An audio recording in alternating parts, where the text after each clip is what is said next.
Welcome sa ating munting YouTube channel.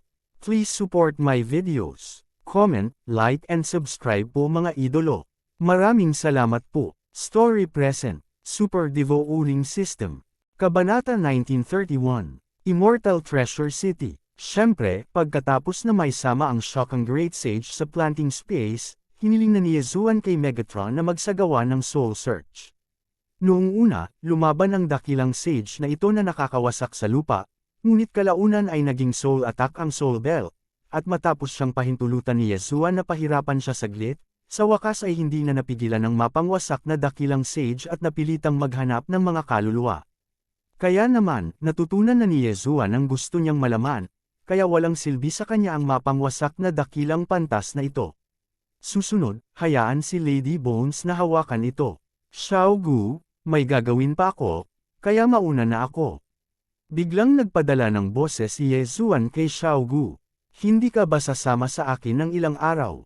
Tanong ni Bone. Kahit na siya at si Yezuan ay hindi pa magkakilala sa loob ng mahabang panahon, naging magkaibigan sila, at sa pagkakataong ito, salamat kay Yezuan, kung hindi ay hindi siya magtagumpay ng ganoon kabilis. Hindi, alam ko na kung ano ang gusto kong usisin, at mayroon akong isang kaibigan na naghihintay pa rin na iligtas ko siya, at may period pa. Umiling si Yezuan, at pagkatapos ihagis kay Xiao Gu ang isang teleportation token, tumalikod siya at umalis. Oh, alam na. Ang nakakagulat na dakilang sage ay binugbog hanggang sa bingit ng kamatayan, at ang kaharian ay nahulog din sa 8th rank Great Sage. Hanggat pinaghihigpitan siya ng White Bone Lady sa paggaling, ang Shocking Great Sage ay hindi dapat gumawa ng anumang malalaking alon. Higit pa rito, nariyan din ang makapangyarihang combat power ni Xiao Gu. Nakita na ni Yezuan ang labanan sa pagitan ni Xiao Gu at ng Heaven-Shattering Great Sage noon, at naramdaman na ang lakas ni Xiao Gu ay nalampasan ang lakas ng 9-ranked Great Sage, at walang katapusan na malapit sa Holy Spirit Realm. Kung si Xiao Gu ay hindi isang Demon Cultivator, maaaring isaalang-alang ni Yezuan ang pagsupil sa kanya, ngunit sa kasamaang palad si Xiao Gu ay isang Demon Cultivator, kaya't ibinigay ni Yezuan ang ideyang ito. Kapag nahanap na natin ang mapangwasak na Ghost Dragon, bumalik at tingnan. Naisip ni Yezuan sa kanyang puso, patungo siya sa hilaga. Dati, hinanap ni Megatron ang kaluluwa ng Shocking Great Sage, at nalaman ni Yezuan na ang Shocking Great Sage na ito ay isang unggoy na sundalo ng Divine Monkey Palace noon, at bago ang matinding pagbabago sa 12 Divine Beast Palace, muntik na siyang maging Monkey General. At pagkatapos ng matinding pagbabago sa 12 Divine Beast Palace, ang Divine Monkey Palace ay nakipaglaban sa isang malaking labanan sa kaaway, at siya ay namatay at nakatakas. Pagkatapos ay umalis din ang mapangwasak sa lupa na dakilang pantas, pumunta sa malayong lugar na ito, at itinalaga ang sarili bilang hari. Ayon sa kanyang memorya, ang 12 Divine Beast Palace ay nasa hilagang silangan ng Thousand Spider Mountain, at para sa Xianbao Mountain, ito ay malapit sa dating site ng 12 Divine Beast Palace. Sa labanang iyon, pinili ng kalaban na selyuhan ito dahil hindi niya kayang patayin ang master ng palasyo ng Divine Monkey Palace, na may malakas na depensa. Sa Qiankun Ring of the Heaven-Shattering Great Sage, marami pa ring species ng stick na nakakabasag ng lupa, at pagkatapos na pinuhin ang mga ito, mas anay na ako ng 36 na stick na nakakabasag ng langit sa 9 na stick na nakakabasag ng langit. Si Yezuan, na nagmamadali, ay hindi maiwasang mag-isip. Bilang karagdagan, ang lahat ng natal monkey hair ng Heaven-Shattering Great Sage ay binunot ni Yezuan, na nagpapahintulot sa Broken Sky na dahan daw ang pino. Sa pagkakataong ito, malamang nagumugol si Yezuan ng higit sa 10 araw sa kalsada, at hindi niya inaasahan na magiging ganoon kalapit ang Xianbao Mountain. Gayunpaman, walang Xianbao Mountain sa mapa, ngunit isa lamang ang Xianbao City. Ang Immortal Treasure City na ito ay itinatag sa paanan ng Xianbao Mountain, at sa oras na ito, nakapasok na si Yezuan sa Immortal Treasure City na ito. Xianbao Mountain, narinig ko na ito ay tinatakan ng isang master, kung gusto mong pumasok sa treasure exploration, kailangan mong bumili ng lugar. Naisip ni Yezuan sa kanyang puso. May fairy treasure auction sa Xianbao City, at kung gusto mong pumasok sa unang pahayagan, kailangan mong magbid para sa isang lugar sa auction. Pagkatapos magtanong, pumunta si Yezuan. Gayunpaman, nang malapit na siyang makarating sa auction house, isang malakas na sigaw ang bumagsak sa kanyang tenga. Well, sa sikat ng araw, maglakas loob kang magnakaw. Ang malakas na sigaw na ito ay nakakuha ng atensyon ni Yezuan, at dahil sa curiosity, humakbang siya. Ilang taon na ba ito, at may nagnakaw ng isang bagay, paano ito posible? Pagkatapos ng lahat ay may tiyankun ring, at ang tiyankun ring ay karaniwang isinusuot sa kamay, paano ito nakawin? Nang dumating si Yezuan, nakita niya na ang isang grupo ng mga tao ay nakasalansan sa harap niya, at may dalawang figure sa gitna ng karamihan. Ang dalawang figure na ito, ang isa ay isang malakas na lalaki na may 5 malaki at 3 makapal, habang ang isa ay isang maikling nasa katanghaliang gulang na lalaki na may mga kilay na magnanakaw at mga mata ng daga. Sa oras na ito, ang pandak na nasa katanghaliang gulang na lalaki ay binuhat ng matipunong malakas na lalaki, na parang may dalang manok o pato. Isang dakilang pantas, naglakas loob kang suntukin ang atensyon ni Lao Su, hinahanap mo ba ang kamatayan? Napag-alitan ng malakas na lalaki, lumipad ang laway sa pagitan ng kanyang mga salita, at tumalsik ang sa mukha ng pandak na nasa katanghaliang gulang na lalaki. Napalunok ng laway ang maikling nasa katanghaliang gulang at nagsabi, Panginoon ko, alam mo rin na ako ang dakilang sage, paano ako magnanakaw ng iyong mga gamit? Panipi, ang malakas na lalaking ito na may 5 malaki at 3 makapal ay ang banal na espiritu na nakahihigit sa dakilang sage, at siya rin ay isang pangalawang gradong banal na espiritu, kaya natural niyang makikita ang kaharian ng isang maikling nasa katanghaliang gulang na lalaki sa isang sulyap. Ngayon lang, malinaw niyang naramdaman ang kamay ng maikling nasa katanghaliang gulang na dumausda sa likod ng kanyang kamay, at kasabay nito, ang tiyankun ring ay lumuwag. Kung hindi dahil sa mabilis niyang reaksyon, baka nawala ang tiyankun ring. I-click. Nang marinig ito, hindi na nagsalita ang malakas na lalaki, at diretsyong hinawakan ang malaking kamao ng kaserola at binasag ito sa pintuan ng mukha ng maikling nasa katanghaliang gulang na lalaki, at sa isang iglap, baluktot ang buto ng ilong ng maikling nasa katanghaliang gulang, at lumabas ang 2 dumudugo sa ilong. Great, sir, I really didn't want to steal anything from your tiyankun ring, aksidente ko lang nahawakan nung dumaan ako. Nahihiyang sabi ng short middle-aged na lalaki. Ngunit sa sumunod na sandali, muli siyang nagkasala. Smack! Diretsyong sinampal siya ng malakas na lalaki, at ang pandak na nasa katanghaliang gulang na lalaki ay namamaga na may asul na ilong at namamaga ang mukha. Matanda, smack! Muli siyang sinampal ng malakas na lalaki sa mukha. Ang singsing na tiyankun na ito ay lahat ng kanyang mga pag-aari, kung ito ay ninakaw, siya ay magiging abala sa lahat ng mga taon na ito, kaya't hindi niya magawang makinig sa mga salita ng maikling nasa katanghaliang gulang na lalaki, at itinaas niya ang kanyang kamay at muling sinampal siya. Smack! Sa oras na ito, biglang tumayo. Ang isang taong may sense of justice at nagsabi, tumigil ka, dumaan lang ang mga tao. Siya ay isang 9 na gradong dakilang pantas, at ikaw ay isang banal na espiritu sa 2 baitang, kahit natutulog ka, hindi niya ito kayang nakawin. Panipi, nang marinig na may kausap ang maikling nasa katanghaliang gulang na lalaki, agad na damilat ang malakas na lalaki at sinabing, ano ang alam mo, ibang-iba ang tangkad ng taong ito sa akin, ang mga balikat ni Lao Su ay mas mataas kaysa sa kanyang ulo, at nahawakan niya ang aking kamay kapag siya ay naglalakad. Panipi, ang kanyang nakabuka at nakapikit na mga salita ni Lao Su, pati na rin ang kanyang hindi makatwirang hitsura, ay medyo naiinis sa maraming dumaraan, ngunit ang sinabi ng malakas na lalaki ay may kabuluhan din. Ang malakas na lalaki ay isang buong ulo na mas matangkad kaysa sa maikling nasa katanghaliang gulang na lalaki, at makatuwirang imposibleng magkadikit silang dalawa. Sa sandaling lumabas ang mga salitang ito, ang iba ay tumahimik, maging ang taong nakatayo lang.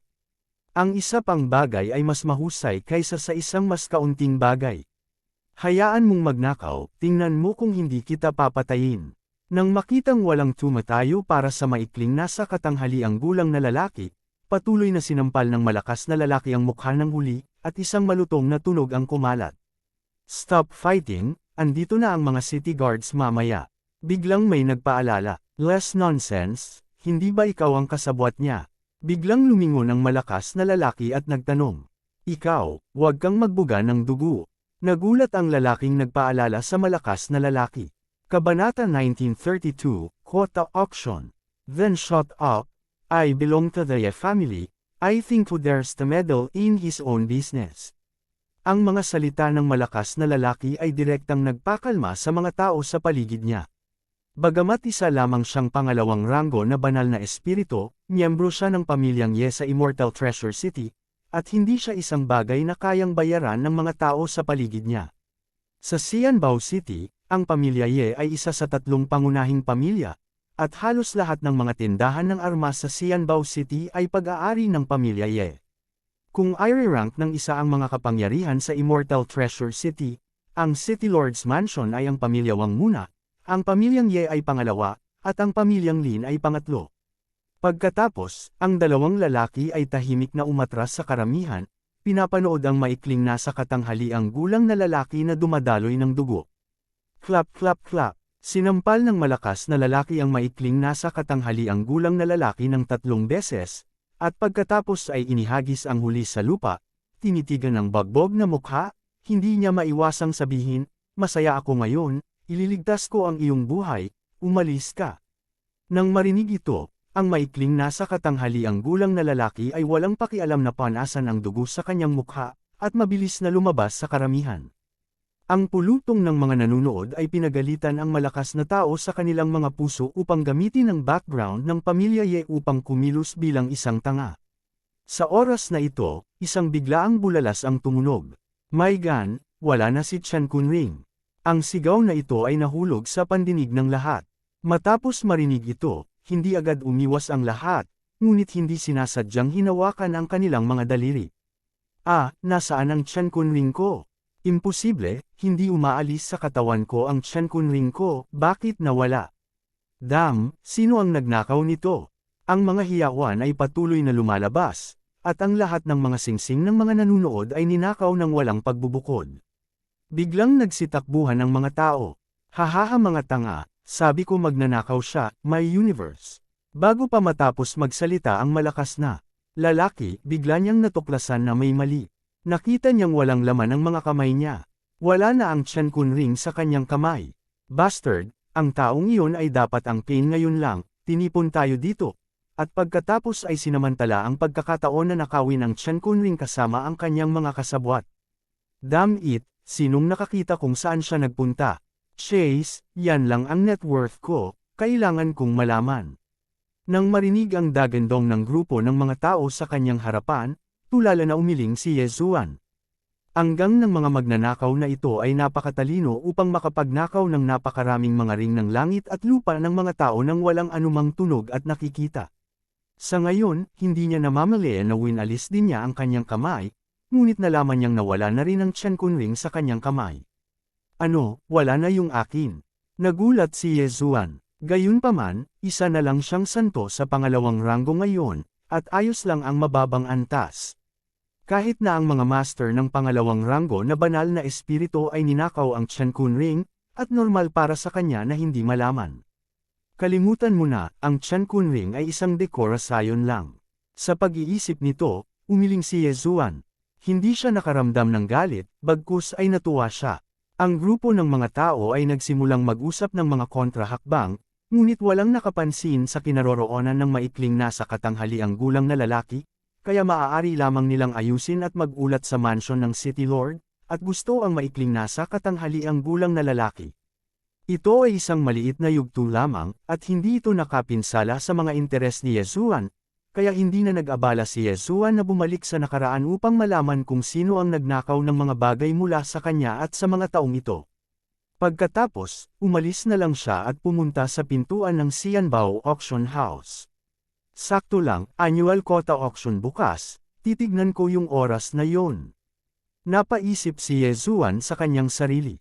Gayunpaman, upang makapasok sa auction, kailangan mong bumili ng tiket. Bagamat hindi mahal ang tiket na ito, kahit isang mataas na santo ay maaaring hindi ito kayang bayaran.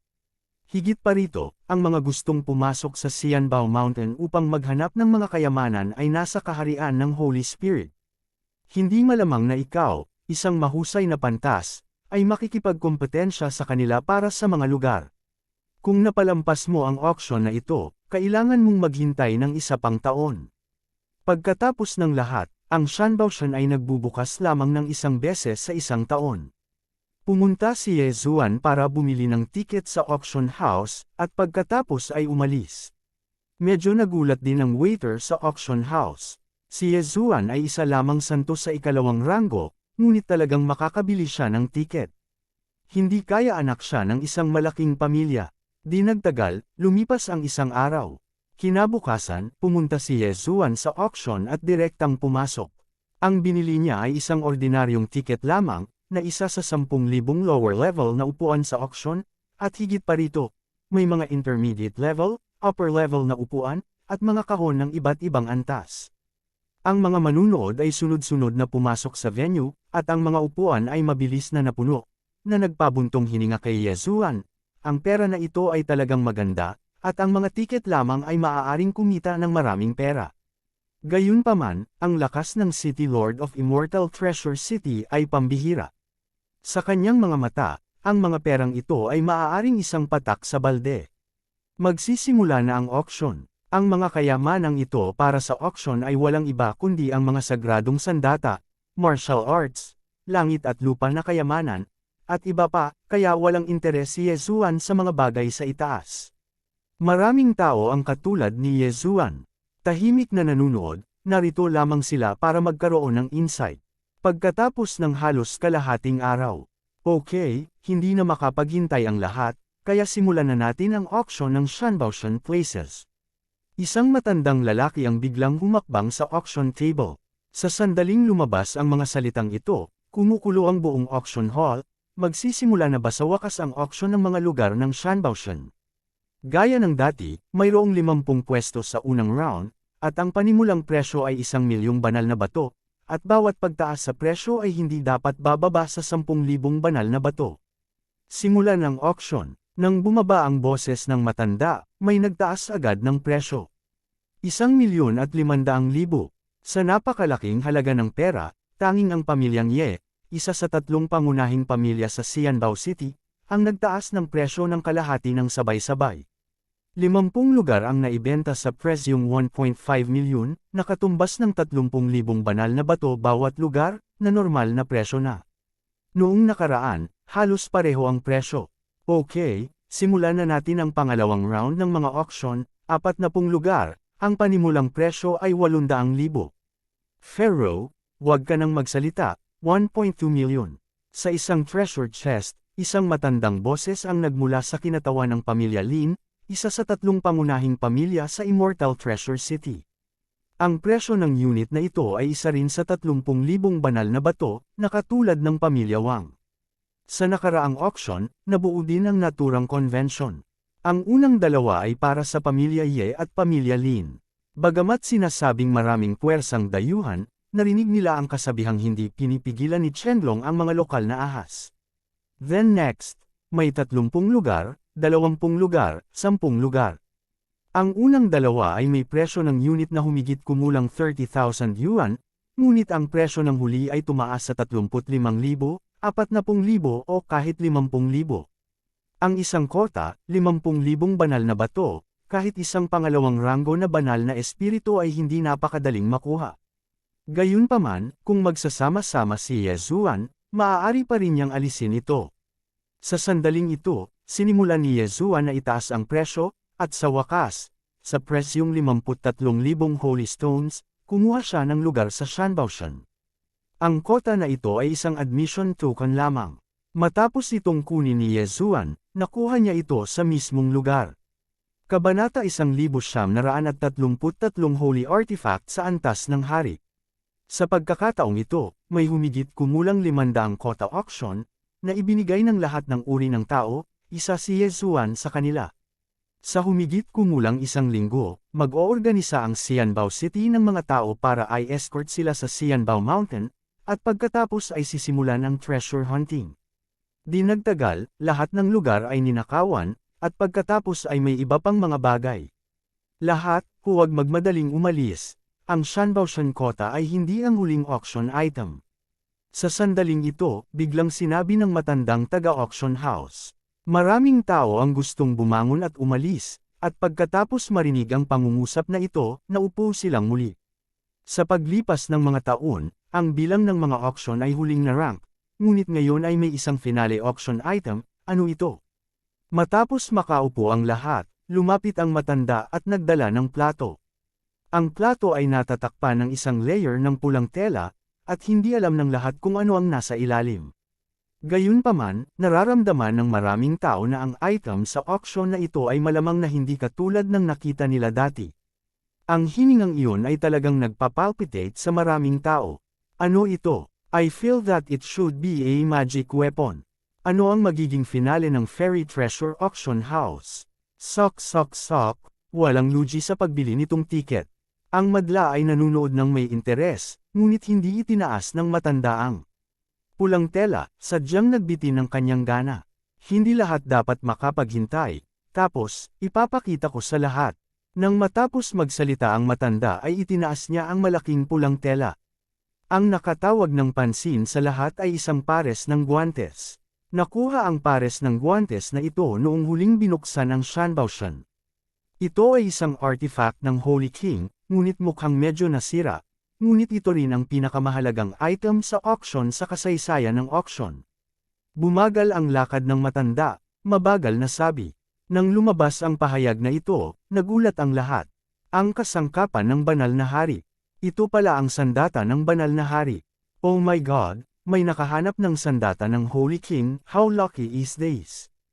Ang sandata ng banal na hari ay ang sandata na ginamit ng malakas na banal na hari. Kung makukuha ko ito, tiyak na mapapatay ko ang kalaban sa pamamagitan ng paglundag. Bakit hindi itinatago ng pinuno ng lungsod ang gayong magagandang bagay para sa kanyang sarili? Kalokohan, ang may-ari ng lungsod ay gumagamit ng isang espada, para saan ang isang pares ng guwantes. Ang buong lugar ay kumukulo. Bagamat medyo nasira ito, isa pa rin itong banal na sandata, na higit na mabuti kaysa sa espiritual na banal na sandata. Hindi na ito abot kamay ng mga ordinaryong tao. Nasuri na ito ng City Master. Ang pinsala ng King level na Holy Artifact na ito ay humigit kumulang 80%, kaya ang presyo ay hindi magiging kasing taas ng inaakala, ngunit ito ay lalampas din sa pinakamataas na kalidad na Spiritual level Holy Artifact. Sabi ng matanda, hindi maiwasang mapatingin, sumulyap sa mga pamilyang iyon. Tanging ang mga higanteng ito ang kayang bilhin ang mga ganoong bagay. Okay, itong King level na Holy Artifact ay may panimulang presyo na 50 milyong mga banal na bato, at ang presyo ay hindi dapat mas mababa sa 1 milyon sa bawat pagkakataon. Simula, nang bumagsak ang mga salita, nakakagulat na wala sa malalaking pamilya at puwersang naruroon ang nagbid. Biglang tumahimik ang audience. Ito ay isang pares ng guwantes, na isang medyo pangkaraniwang sandata at dapat na mas hinahangad. Gayunpaman, ang dahilan kung bakit ang mga pangunahing pamilya ay hindi nagtaas ng presyo sa oras na ito ay dahil alam nila na ang bidding ay magiging napakabagsik. Ang isang king level na banal na artifact ay maaaring lubos na mapahusay ang lakas ng isang tao, at kung ito ay mahulog sa mga kamay ng isang pangunahing pinuno ng kapangyarihan, ito ay tiyak na makakapagdala ng isang kapangyarihang tiisin. Ang mga taong ito ay lihim na nagkalkula sa kanilang mga puso kung gaano karaming mga banal na bato ang maaari nilang gamitin, at kung magkano ang presyo ng holy artifact na ito sa antas ng hari. Dahil walang gustong tumawad ng unang presyo, hayaan ang matanda. Isang matandang boses ang tumunog, at ang taong namamahala sa pamilyang Ye ang nagsalita. 100 milyong banal na bato. Kayong pamilya, ang kuha ay bukas palad, at ang panimulang presyo ng king level na sagradong artifact na ito ay nadobol ng sabay-sabay. Kung 100 milyong mga banal na bato ang gagamitin upang bumili ng mga lugar ng Shanbaoshan, hindi bababa sa 300 mga lugar ang mabibili, na marami na. Pagkatapos ng lahat, kahit na ang malalaking pamilya tulad ng pamilyang Ye at pamilya ng Lin ay maaaring hindi makapasok sa Xianbao Mountain bawat taon. Napakabukas palad ni Patriarch Ye, ngunit ang matanda ay magaling din sa kamao at pagsipa. Itong sagradong sandata sa antas ng hari, hindi ito mabitawan ng matanda. 150 milyon. Ang tagapagsalita ay ang pinuno ng pamilya Lin. Kung ganoon, ang may pinakamataas na presyo ay makakakuha nito, 200 milyon. 250 milyon. 300 milyon. Nagsimulang magtrabaho ang pamilya Ye at ang pamilya Lin. Alam talaga ng lahat na ang dalawang patriarch ng pamilya Ye at ang pamilyang Lin ay maaaring lumitaw dito, marahil dahil natanggap na nila ang balita tungkol sa sagradong artifact na ito sa antas ng hari ng maaga. Noong nakaraan, higit sa lahat, nagpadala sila ng mga individual para lumahok sa auction, at hindi kailanman lalabas ang may-ari ng pamilya. Sa makatuwid, ang lahat ay nagsimula sa mode ng panunood ng palabas ng sunod-sunod. Sa isang kisap mata, ang presyo ay nabanggit na 500 milyon, isang napaka-nakakatakot na numero. Sok, sa wakas ay gumastos ako ng 50,000 yuan para makabili ng isang lugar, ngunit lahat ay may 500 milyon ng random. Ito ay talagang mas sikat kaysa sa mga tao. Lihim na sinabi ni Yesuan sa kanyang puso. Sa pagitan ng 50,000 at 500 milyon, ang pagkakaiba ay 10,000 beses. Gayunpaman, isa lamang siyang santo sa ikalawang ranggo, at ang pinuno ng pamilyang Ye at ng pamilyang Lin ay parehong may pag-asa na makapasok sa pagkakaroon ng mataas na antas ng banal na espiritu sa kanilang mga buhay, at syempre hindi sila may kukumpara. Sa usapin ng mga mapagkukunang pinansyal, ang pamilya Lin ay hindi maihahambing sa pamilyang Ye. Ngunit sa pagkakataong ito ang patriarch ng pamilya Lin ay nagkataong nakatagpo ng isang armas na nagustuhan niya, at kahit na nalugi siya, kailangan niyang bilhin ito. 700 milyon. Ang ulo ng pamilya Lin ay nag-aatubili na isinisigaw ang presyo. Nang marinig ito, ang pinuno ng pamilya Ye ay nag-alinlangan sandali. Pangunahing nilinang niya ang mga kasanayan sa espada. Binili niya itong king level na holy weapon para magamit ng iba, kaya medyo nag-atubili ang may-ari ng pamilya Ye. Patriarch Ye, sumuko ka na ba? Hindi maiwasang magtanong ng matanda sa auction house. Kung susuko ang pamilya Ye, walang magtataas ng presyo sa pamilya Lin, at mas mababa ang kikitain ng kanilang auction house. Kung ang king level na sagradong sandata ay isang sword weapon, tiyak na tataasan ko ang presyo hanggang sa dulo. Ngunit ito ay boxing glove, kaya dapat kong ibigay ito sa master ng pamilya Lin. Ye family master said, binibigyan ang sarili ng isang hakbang pababa. Haha, kung gayon salamat Patriarch Ye. Nakangiting sabi ni Patriarch Lin.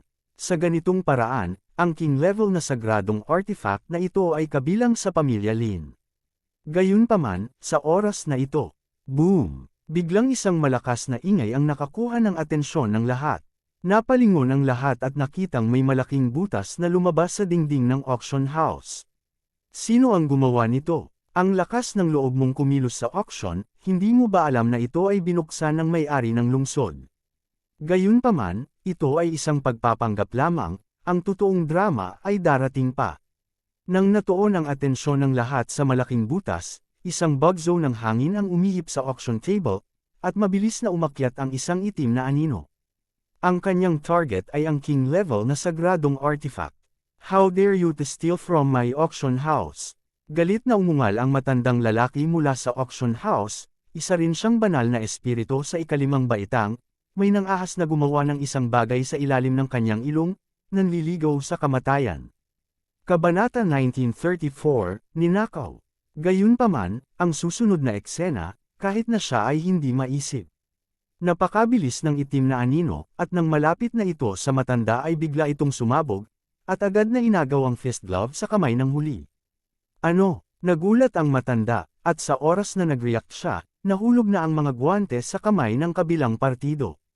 Dahil ito ay isang auction item, mayroong isang formation na nakaayos dito, at hindi ito maaaring isama sa Qiankun Ring, kung sakaling may makabasag ng Qiankun Ring, pagkatapos ng lahat, ang tigas ng king level na banal na armas ay dapat na mas malaki kaysa sa Qiankun Ring. Gayunpaman, walang sino man ang mag-aakalang may aagaw sa king level na banal na sandata sa lugar at direktang isusuot ito. Kung mawawala ang bagay na ito, malaking kawalan nito sa auction house, dahil ito ang presyo ng 700 million holy stones na nabili. Ang pinakamahalagang bagay ay nasa kamay pa rin ng auction house ang bagay na ito, at hindi pa ito naipagpalit sa pamilya Lin. Kung ang bagay na ito ay nawala, ang pamilya Lin ay nais pa ring magbayad. Hanapin mo si kamatayan. Galit na galit ang matanda at binasag ang kamao sa itim na anino.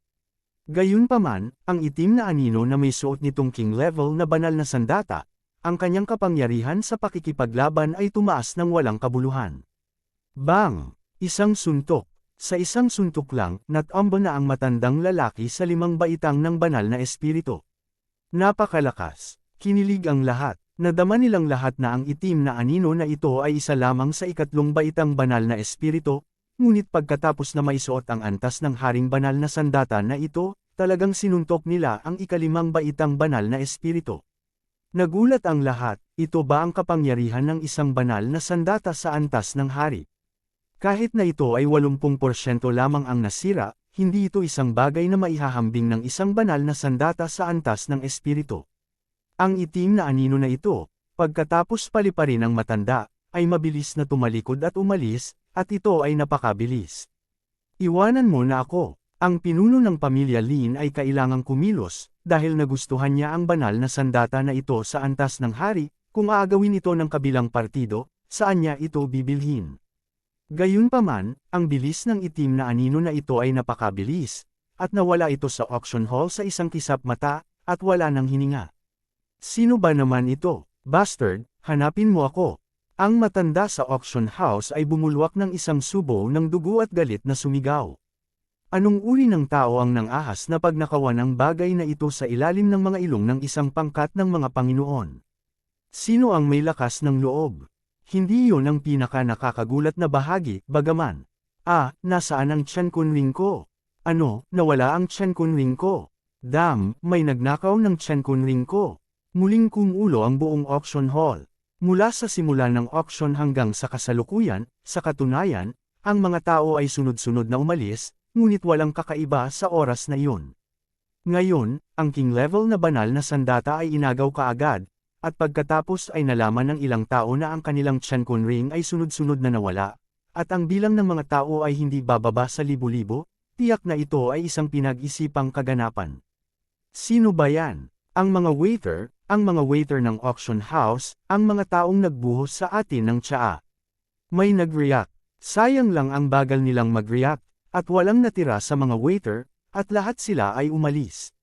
Napagtanto ng matanda ang kahalagahan ng pangyayaring ito, at agad na kumuha ng isang token ng komunikasyon at ipinaalam sa Panginoon ng lungsod ng Xianbao City ang tungkol sa bagay na ito. Sa oras na ito, si Yezuan, na nakatago sa karamihan, ay bahagyang pinaikit ang kanyang mga mata. Ang taong nagnakaw ng king level na holy weapon ay inutusan na siyang patayin noong nakikipag-away siya sa matanda. Sa madaling salita, mahahanap niya ang taong iyon. Ang kabilang partido ay mayroon na ngayong isang king level na holy weapon, at ang matandang lalaki na nagpatamba sa 5 gradong banal na espiritu sa isang suntok, sa kasalukuyang lakas ng Breaking Heaven, tiyak na hindi niya ito kakayanin. Gayunpaman, maaari niyang ibenta ang posisyon ng taong ito sa City Lord's Mansion. Malamang, ang City Lord's Mansion ay tiyak na magkakaroon ng magandang reward. Let's go check it out muna.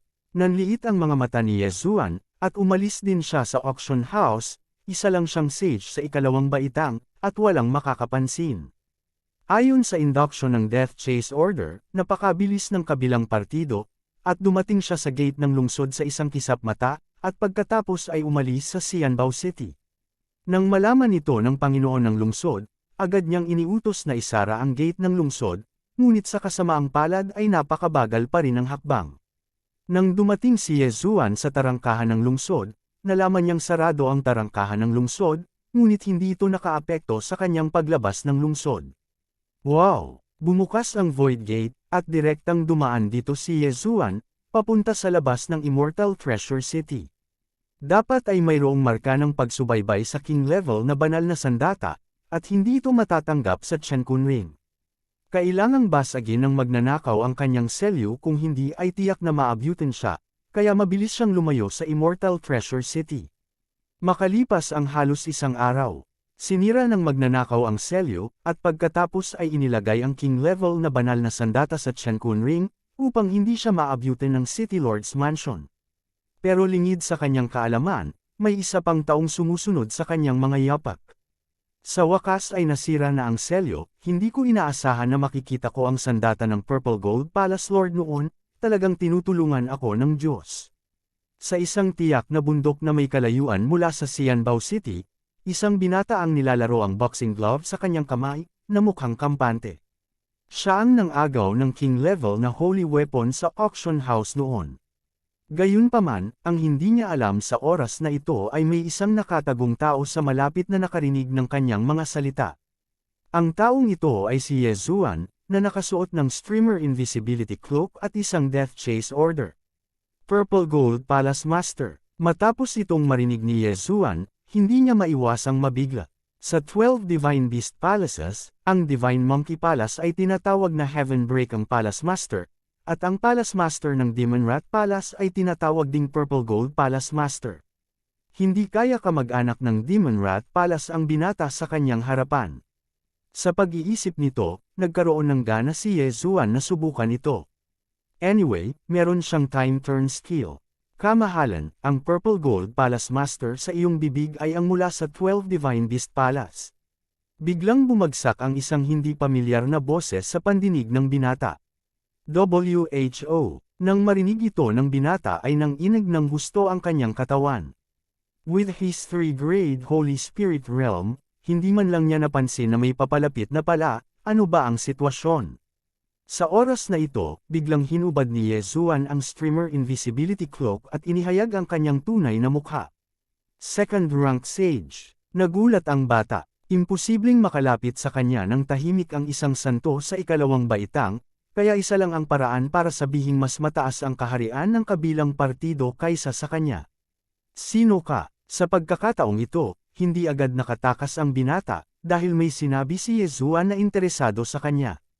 Hindi mahalaga kung sino ako, ang mahalaga ay ang Purple Gold Palace Master sa iyong bibig ay hindi ang Demon Rat Palace Master ng 12 Divine Beast Palaces noon. Sabi ni Yezuan, talagang alam niya ang tungkol sa 12 Divine Beast Palace. Medyo nagulat ang binata, dahil ang 12 Divine Beast Palace ay matagal nang nawasak. Sinulyapan niya si Yezuan at sinabing, hindi ba, ano ang kinalaman nito sa iyo? Panipi, syempre may kinalaman sa akin.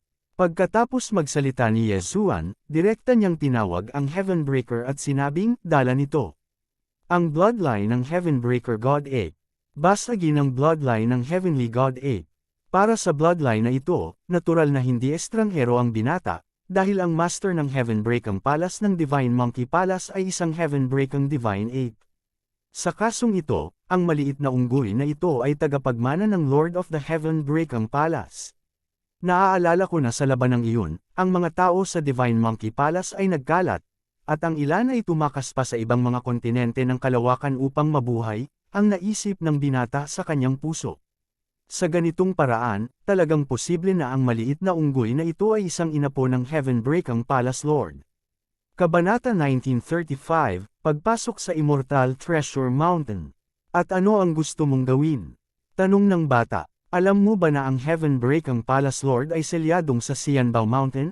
Kaya pumunta ako sa pagkakataong ito para iligtas ang Heaven Breakang Palace Master, matapat na sabi ni Yezuan.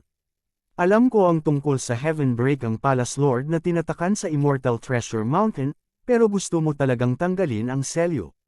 Natawa talaga ako dito. Humagalpak ng tawa ang bata.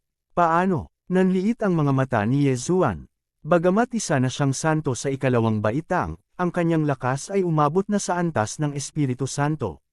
Alam mo ba na ang taong nagbuklod sa Heavenly Palace Lord, ngunit ang banal na hari, na nasa tabi mo lang, ay nais ding tanggalin ang selyo.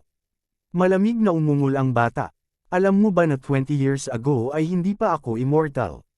Sagot ni Yezuan. Sa sandaling lumabas ang mga salitang ito, natigilan ang binata. 20 taon na ang nakalipas, hindi man lang siya immortal, ngunit makalipas ang 20 taon, talagang nilinang niya ang antas ng isang pantas. Paano ito posible? Kung hindi ka naniniwala sa akin, tingnan mo. Sabi ni Yezuan, naglabas ng kristal na sumubok sa kanyang edad. Edad, hindi hihigit sa 100. Ang binata ay biglang hindi alam kung ano ang sasabihin, at pagkatapos lamang ng mahabang panahon ay sinabi niya, sa kasong ito, posible na lumaki ka bilang isang haring santo.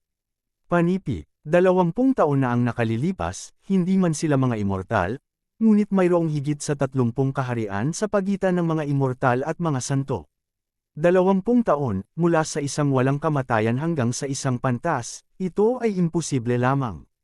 Gayunpaman, si Yezuan ay talagang wala pang 100 taong gulang, na mas hindi ka panipaniwala. Ngayon ang mundo, kahit na 10,000 taon ay napakabata, pabayaan ang 30 taong gulang. Kung ganoon, magsanib puwersa tayo. Sabi ni Yezuan, magsanib puwersa, ngayon hindi ka kwalipikadong makipagsanib puwersa sa akin. Umiling ang bata, kung gayon kalimutan mo na. Wala nang plano si Yezuan na magsalita pa sa binatang ito, dahil nakikita niyang hindi siya sineseryoso ng kabilang partido. Kung ganoon, maaari rin siyang kumilos ng mag-isa. Ang 12 Divine Beast Palace noon ay talagang hindi gaanong magkatugma, ang Demon Dragon Palace, ang Demon Rat Palace, ang Demon Snake Palace, ang Demon Cow Palace, ang Demon Tiger Palace, at ang iba pang 7 palasyo ay talagang hindi masyadong maganda. Kaya naman, matapos makita ng nasa katanghaliang gulang na lalaking may mga sungay ang unggoy na nawasak sa langit, hindi niya piniling alisin ito. Gayunpaman, ang kabilang partido ay nahadlangan din ng katotohanan na ang Heavenbreaking Palace Lord ay isa rin sa 12 Divine Beast Palaces, kaya sinabi niya kay Yezuan ang ilang mga bagay.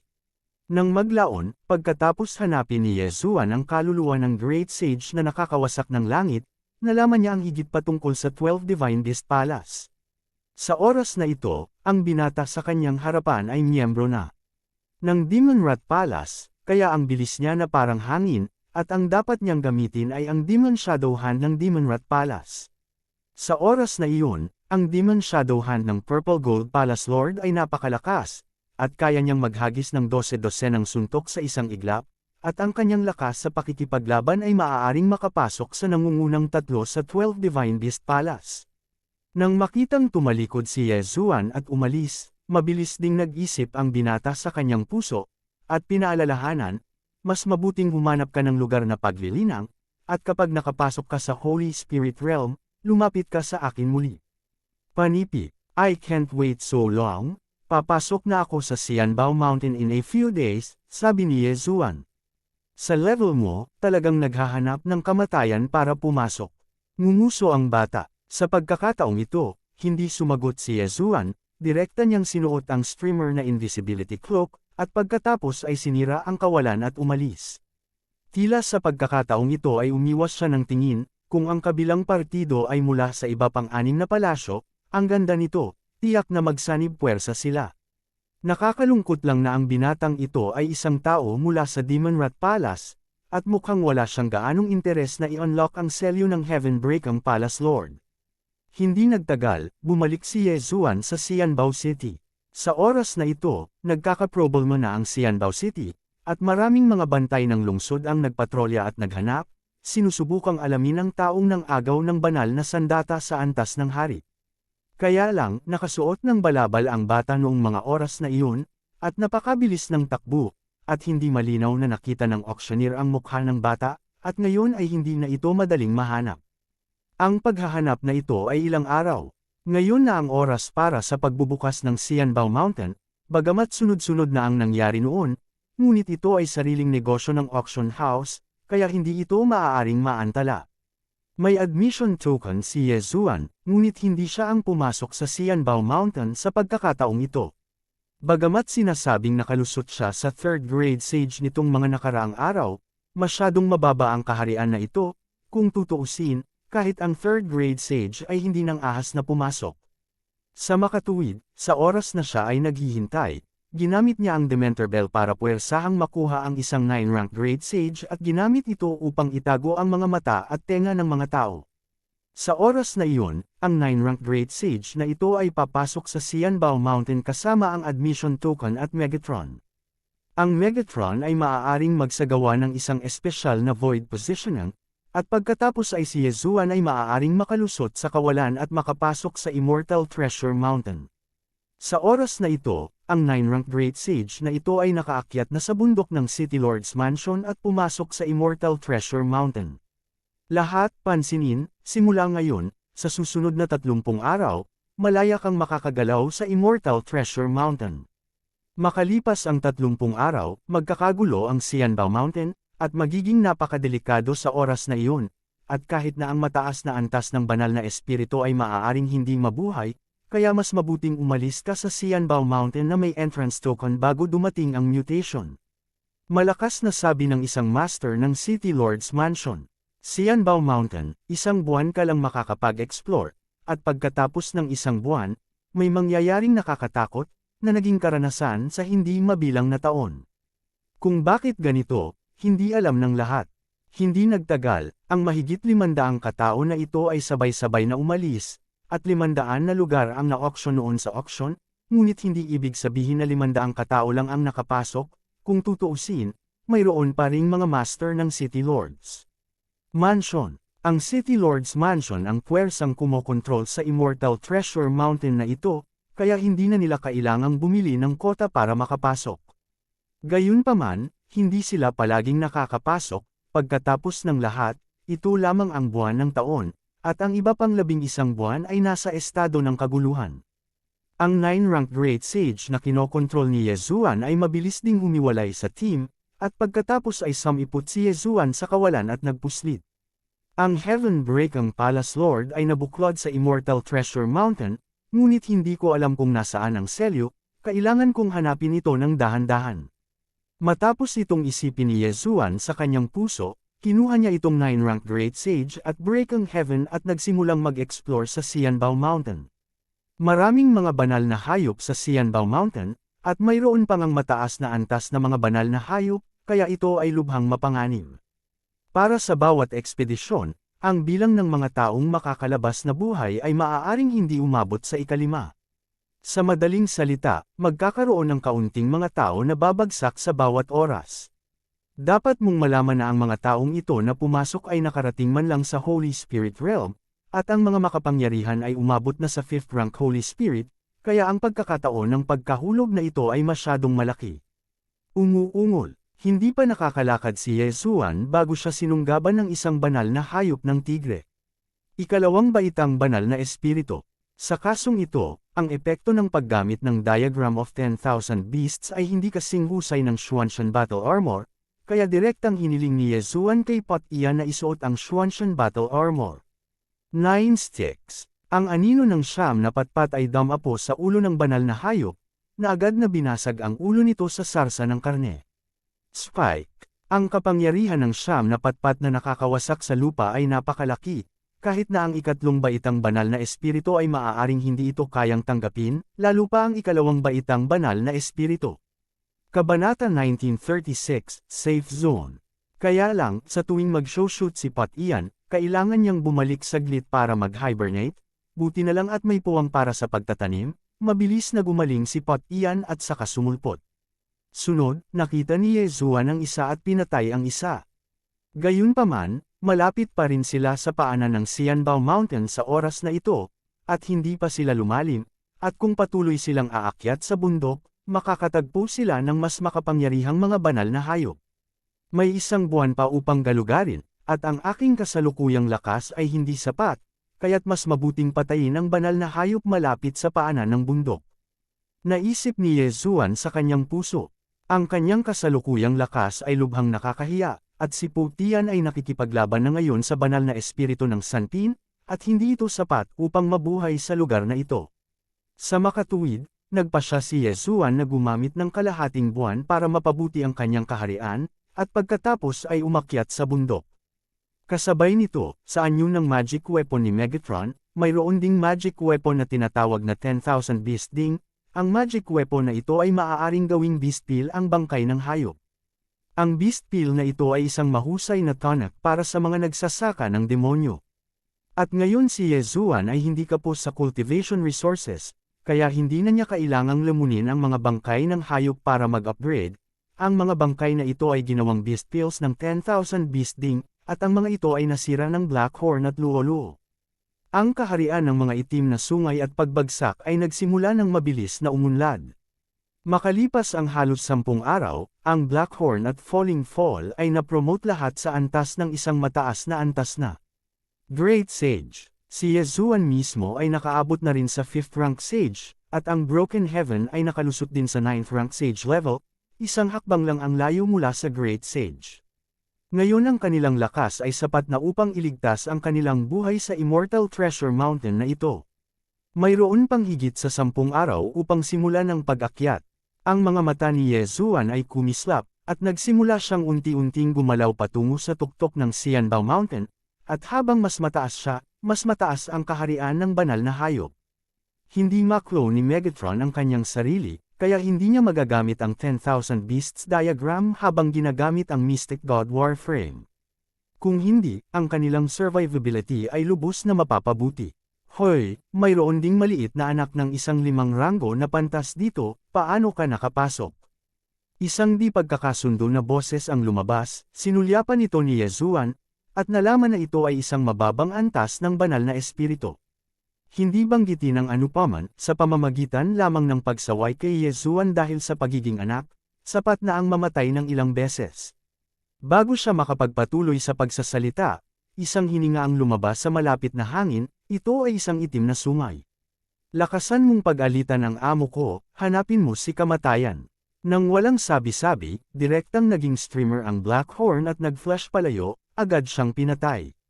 Bagamat sinasabing si Heijiao ay hindi pa naging katawan ngayon, nasa kanya ang basbas ng Xuanshan Battle Armor, at ang kanyang sariling kaharian ay isang ikapitong baitang Great Sage, kaya napakadaling lutasin ang mababang antas ng banal na espiritu.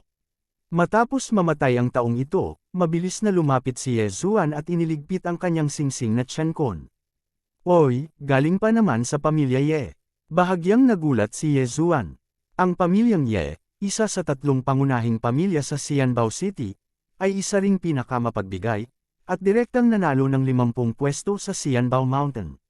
Ngayon, bagaman, 49 na lamang ang natitira. Gayunpaman, ang hindi alam ni Yezuan ay ang mga tao ng pamilya Ye ay medyo nagkakaisa pa rin, at nararamdaman nila ang direksyon ng kanilang sariling mga tao, at sa sandaling namatay ang taong iyon, ang iba pang 49 na tao ay agad na nakaalam. Patay na si Ye Bewang, anong nangyayari? Farah, pumunta ka at tingnan mo. Si Ye Bewang ang taong hinanap ng aking pamilyang Ye malapit sa paanan ng bundok. Dapat walang anumang bagay doon na maaaring magbanta sa kanyang pag-iral, paano siya mamatay. Biglang, ang mga tao ng pamilya Ye sa gilid ng bundok at malapit sa paanan ng bundok ay lahat ay nagwala sa direksyon bago nahulog si Ye Bewang. Sa oras na ito, patungo si Yezuan sa gilid ng bundok, kaya hindi may iwasang makatagpo siya ng mga tao mula sa pamilya Ye. Kakaiba, paanong may pantas, may pusa? Ang isang taong nakilala si Yezuan ay hindi maiwasang isipin iyon sa kanyang puso. Hindi nakapagtataka, kung tutuusin, ang mga taong pumapasok ay hindi bababa sa antas ng banal na espiritu, at si Yezuan ay isang sage lamang, hindi kahit isang dakilang sage, paano siya nakapasok? Magugulat ang karamihan. Sa ngayon, ang Panginoon ng pamilyang Ye na ito ay direktang pinapatay si Yezuan, naghahanda na hulihin si Yezuan. Gayunpaman, natuklasan na siya ni Yezuan. Patayin. Hindi binigyan ni Yezuan ng oras ang kabilang partido para magsalita ng walang kaparehon, at direktang hinayaan si Heijiao na kumilos at patayin siya. Sa pagkakataong ito, sa 50 tao na nagmula sa pamilyang Ye, karamihan sa kanila ay mga banal na espiritu sa ikatlong baitang, at walang gaanong mga banal na espiritu sa gitna ng baitang. At mayroon na ngayong kakayahan si Yezuan na makipagkumpetensya sa gitnang antas ng banal na espiritu, kaya hindi siya natatakot. Pagkatapos, ang mga tao ng pamilya Ye ay isa-isang namatay, at tinanggap din ni Yezuan ang lahat ng mga utos. Ang mga taong ito ay nakapatay din ng maraming banal na hayop, at kapag sila ay namatay, lahat ng mga bagay ay mahuhulog sa mga tainga ni Yezuan. Marami akong magic weapons, although sira lahat, pero hindi naman masama. Tumango si Yezuan ng may kasiyahan. Alam din niyang naramdaman ng mga taong ito na naiinip siya dahil sa kanyang kaharian, at gusto nila siyang arestuhin at hanapin ang kanyang kaluluwa. Sa hindi inaasahan, lahat sila ay napatay niya. Mula sa simula hanggang sa kasalukuyan, nakapatay siya ng higit sa 100 tao mula sa pamilyang Ye, kasama ang iba pang mga salita, mga 25. Gayunpaman, ang malakihang pagkamatay ng mga Panginoon ng pamilya Ye ay nakaakit din ng atensyon ng mga nasa gitnang antas na banal na espiritu. Ano ba, namatay silang lahat sa iisang kalsada, may sadyang pumatay sa kanila. Ang banal na espiritu sa kalagitnaan ng antas ay nag-isip sa kanyang puso na papunta siya sa direksyong iyon. Sa oras na ito, si Yezuan ay halos makarating na sa gilid ng bundok ng Xianbao Mountain, At narinig ko na mayroong ligtas na zona doon, na binuksan ng City Lord ng Xianbao City, at mayroong ilang mataas na antas na Holy Spirit level na mga puppet, at walang sinuman ang pinapayagang gumawa ng anuman doon, kahit na ito ay isang tao mula sa City Lord's Mansion. Ang lugar na ito ay orihinal na para sa ibang mga tao na magpahinga, ngunit pagkatapos, imposibleng sabihin. Hindi nagtagal, dumating si Yezuan sa ligtas na sonang ito, ngunit ang kanyang hitsura ay nakakuha ng atensyon ng lahat sa ligtas na sonang ito. Higit sa 50 tao, tiningnan ni Yezuan ang mga tao sa safe zone na ito, bahagyang nanliit ang kanyang mga mata. Ang ligtas na sonang ito ay itinatag sa pagitan ng paanan ng bundok at gilid ng bundok, at karamihan sa mga tao ay naghahanap sa paligid dito, at hindi na sila lilipat sa tuktok ng bundok. Pagkatapos ng lahat, may mga banal na hayop na may mataas na antas ng Holy Spirit level na nakabaon dito, na lubhang mapanganib.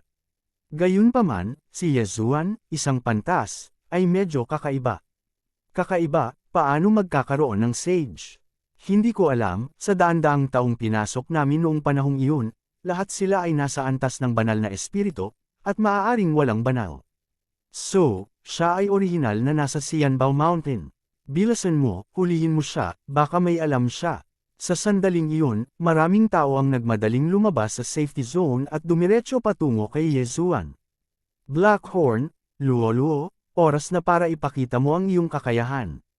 Malamig na bamhantong hininga si Yezuan. Sa susunod na sandali, si Luo-luo, na nakasuot ng Xuanshan Battle Armor, ay lumitaw kasabay ng itim na sungay ng pagkakatawang tao. Ang lakas nilang dalawa sa oras na ito ay nalampasan din ang mababang antas ng banal na espiritu at umabot sa halos ika-4 na baitang banal na espiritu. Walang dapat ikatakot ang mga taong ito. Biglang sumiklab ang isang madugong bagyo sa labas ng safety zone, hindi mabilang na mga tuod at sirang armas ang lumipad, at ang mga buhay na tao ay isa-isang pinatay at naging mga bangkay. Sa isang kisap mata, karamihan sa mga tao sa malapit ay namatay, at maging ang mga bangkay ay kinuha ni Yezuan. Ngayon, hindi maraming tao ang nangahas na lumabas para maghanap ng gulo kay Yezuan. Kabanata 1937, Konspirasyon. Gayunpaman, mayroon pa ring ilang mga banal na espiritu sa ika-4 na baitang sa ligtas na sonang ito, at naramdaman din nila na kakaiba si Yezuan, kaya pagkatapos ng pagsulyap sa isa't isa, nag-walk out sila. Ang mga tao ba ng pamilya Lin at ang pamilyang Wang ng City Lord's Mansion. Nanliit ang mga mata ni Yezuan. Nahanap na rin niya ang mga kaluluwa ng maraming tao noon, at kilala niya ang lahat ng daan-daang tao na pumasok sa Xianbao Mountain sa pagkakataong ito. Ang lakas ng labanan ni Luo-luo at Blackhorn ay katumbas ng 4 na ranggo na banal na espiritu, ngunit ang susunod na dapat nilang harapin ay ang 4 na ika-4 na baitang banal na espiritu, at wala silang bentahe sa bilang. Sa kasong ito, maaari mo lamang hayaan ang langit na masira. Isa pang maliit na unggoy ang lumitaw. Nang makita ng grupong ito ng mga tao ang nagbabagang kalangitan, sila ay labis na nagulat at nag-isip. Yezuan man iyon, o Blackhorn, Luo-luo. Lahat sila ay napaka-weird. At ngayon ay may lumitaw na maliit na unggoy, kaya kailangan nilang maging mas maingat. Taas. Biglang sumigaw ang isang master ng pamilya Wang ng City Lord's Mansion sa mahinang boses, at tumalikod upang patayin si Yezuan. Nang marinig ito ng 3 pa ay agad din silang kumilos. Ang kombinasyon ng 4 at ika-4 na baitang banal na espiritu ay sapat na upang makipagkumpetensya sa ika-5 baitang banal na espiritu. Nakakalungkot na pambihira ang kasalukuyang lakas ng Skybreaker. 9 sticks. Ang pagkabasag ng kalangitan ay naging isang gintong streamer, kumislap sa gilid sa isang iglap, at pagkatapos ay kinunan ng napakabilis ng kidlat. 9 na stick shadow ang nahulog, lahat ng ito ay tumama sa katawan ng isang tao. Bang! Ang Panginoon ng pamilyang Wang na ito, na nanguna, ay direktang binaril sa ulo at napatay sa lugar. Ding! Tumaas ang killing intent value ng host. Isang system prompt ang tumunog sa isip ni Yezuan. Nagulat ang lahat. Ang isang unggoy na hindi man isang dakilang santo ay talagang pumatay ng isang 4 na baitang banal na espiritu sa isang iglap, tiyak na nananaginip sila. Ngunit nang magulat sila, nabasag nila ang langit at muling hinampas. 9 sticks. Boom! Isa pang patpat, isa pang patay. Sa oras na ito, 2 na lamang sa 4 na Major at 4th grade Holy Spirit ang natitira. Bilasan mo bumalik. Ang 2 pa ay kalahating natakot at mabilis na tumalikod, sinusubukang sumugod sa lugar ng kaligtasan.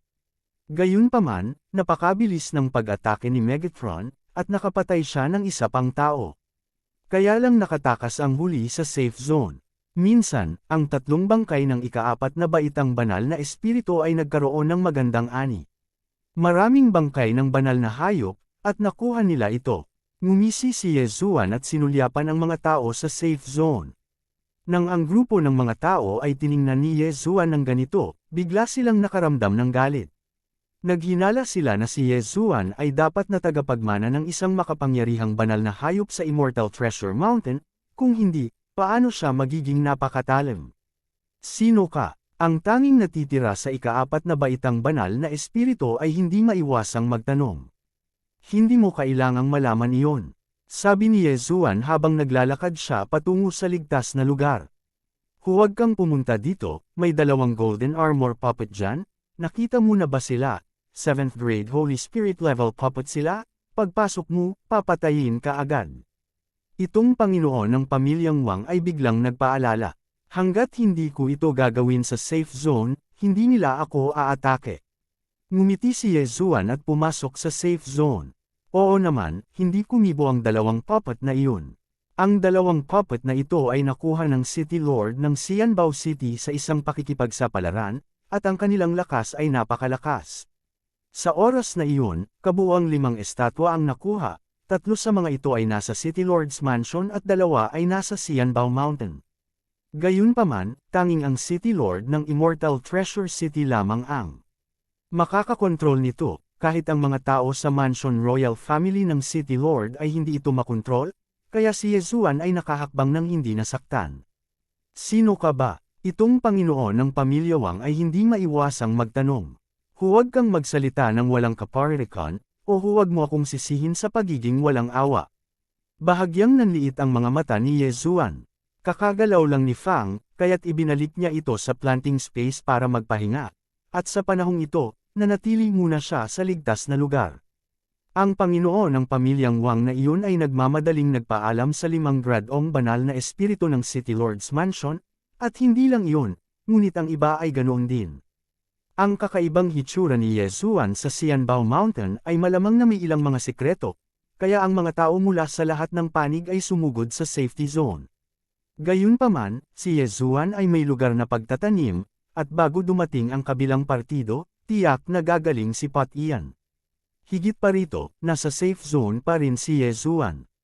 Di nagtagal, nakabawi si Pat Ian, at nang ipatawag ito ni Yesuan, ang ibang mga tao sa ligtas na lugar ay hindi napigilan ang pag-urong sa gilid. Sa katunayan, kung hahayaan ni Yesuan si Pat Ian na gawin ito, ang 4 na ranggo na banal na espiritu at ang iba pa ay hindi dapat makatakas. Pagkatapos ng lahat, gusto ni Yesuan na gumamit si Pat Ian ng paraan ng pagpapakamatay para patayin ang lahat ng mga taong ito. Huwag kalimutan, ang Breaking the Sky ay isa ring magic weapon, na may kakayahang muling mabuhay ng walang hanggan. Gayunpaman, hindi pinahintulutan ni Yesuan si Pat Ian na gawin ito, dahil maaaring maraming master ang susunod. Tamang-tama, tulad ng inaasahan niya, wala pang kalahating araw, isang malakas na aura ang bumaba, isang 5 gradong banal na espiritu. Ang unang nakarating sa 5 grades Holy Spirit ay hindi mula sa pamilya Wang, ngunit mula sa pamilya Ye. Uncle Clan, siya dapat. Sa safety zone, itinuro ng isang master ng pamilya Ye si Yesuan. Sa panahong ito, ang mga Panginoon ng pamilyang Ye ay sunod-sunod na nahulog, at hindi dapat takasan ni Yesuan ang relasyon. Pagkatapos ng lahat, kahit ang 4 na baitang banal na espiritu ay namatay sa paanan ni Yesuan. Ikaw ba yan? Ang 5 baitang banal na espiritu ng pamilya Ye ay pumasok sa ligtas na lugar at tinanong si Yesuan. Sa hindi inaasahan, hindi sinasadya ni Yesuan na sagutin ang kanyang tanong. Sa safe zone, may golden armor puppet sa kaliwat kanan, kung gumalaw itong 5 grade Holy Spirit, tatamaan ito ng pinagsamang pag-atake ng 2 gold armored puppet, at pagdating ng panahon, huwag mong sabihin na 5 grade Holy Spirit siya, kahit 6 na grade Holy Spirit, natatakot ako na mahirap takasan ang kamatayan. Gayunpaman, pagkaraan ng napakaraming taon, iilan lamang ang naglalakas loob na kumilos sa lugar na pangkaligtasan, at kapag nagawa na nila, ang dalawang golden armor puppet na ito ay maghahabulan hanggang sa dulo ng mundo. Tapos pagdating ng panahon, hindi na magiging safe zone ang safe zone. Iniisip ng banal na espiritu ng ikalimang baitang na ito na kapag dumating ang isa pang banal na espiritu ng ikalimang baitang, kung gayon ay maaari nilang maakit muna ang dalawang golden armor puppet, at pagkatapos ay ibababa ng ibang tao si Yesuan, ngunit bago dumating ang isa pa, hindi siya nang ahas na gumawa ng anumang hakbang. Lumipas ang kalahating araw. Ang ikalawang Wupan Holy Spirit na dumating ay isang miyembro ng pamilya Lin. Bagamat karaniwan ang relasyon sa pagitan ng pamilya Ye at ng pamilya Lin, sa kasong ito, maaari pa rin silang magsanib puwersa. Big deal, pagbabahagi ng mensahe. Ngunit ang susunod na tanong ay dumating muli, ito ay isang napakadelikadong bagay upang akitin ang dalawang golden armor puppet, sino ang gustong pumunta? Kaya naman, muli silang nag-alinlangan. Sa puntong ito ay nasa ligtas na zona. Tiningnan ni Yesuan ang 25 gradong banal na espiritu, at bahagyang kumulubot ang mga sulok ng kanyang bibig. Ang kabilang partido ay naghihintay ng oras, at bakit hindi siya naghihintay? Sa wakas, sa ikatlong araw pagkatapos niyang pumasok sa safe zone, ang 5 banal na espiritu ng pamilya Wang, ang pamilya Ye, at ang pamilyang Lin ay dumating lahat, at mayroong 2 para sa bawat isa sa 3 pamilya, sa kabuuan na 6. Ang 6 na 5 ranggong banal na espiritu, maging ang ika-6 na baitang banal na espiritu ay maaaring talunin. Maaaring dala ng batang ito ang sikreto ng Xianbao Mountain, at dapat siyang arestuhin. Sabi ng isang master ng pamilya Wang. Pero, paano lulutasin ang 2 golden armor puppet na iyon? Kung ang lahat ay hindi makapaniwala, bakit hindi ka magpadala ng isang tao mula sa bawat panig upang akitin ito, at pagkatapos ay panatilihin ang isang tao? Magandang ideya iyon. Kabanata 1938, isang malaking laban. Sa sandaling iyon, napag-usapan ng 3 partido ang isang countermeasure, at ang 3 medyo mabilis na ikalimang baitang banal na espiritu ay ginamit upang akitin ang 2 golden armor puppet. Sa oras na ito, ang 3 lalaki ay nakaalis na sa safe zone at handa nang lumipat.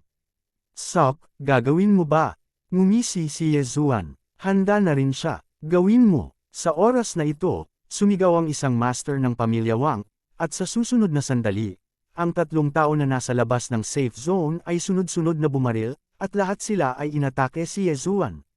Sa kanilang mga kayamanan, hindi na kailangang hulihin ng buhay si Yesuan, at okay lang na mamatay. Phew, phew, phew. 3 sword shi ang tumama kay Yesuan.